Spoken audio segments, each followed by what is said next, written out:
Assalamualaikum.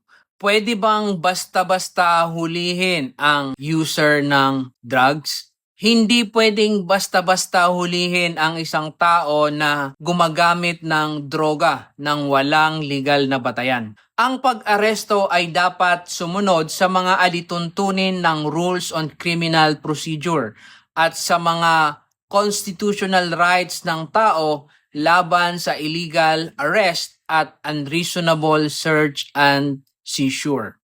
Gayunpaman, may mga pagkakataon na pwedeng magkaroon ng warrantless arrest. Ngunit limitado lang ito tulad kung nahuli ang tao in flagrante delicto o caught in the act sa paggamit ng ipinagbabawal na droga.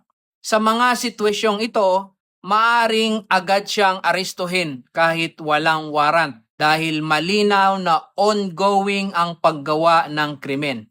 Pero kung wala namang aktwal na pagkakahuli sa akto, kailangan ng arrest warrant mula sa korte bago siya arestuhin. Kung wala ito, ang pag-aresto ay illegal.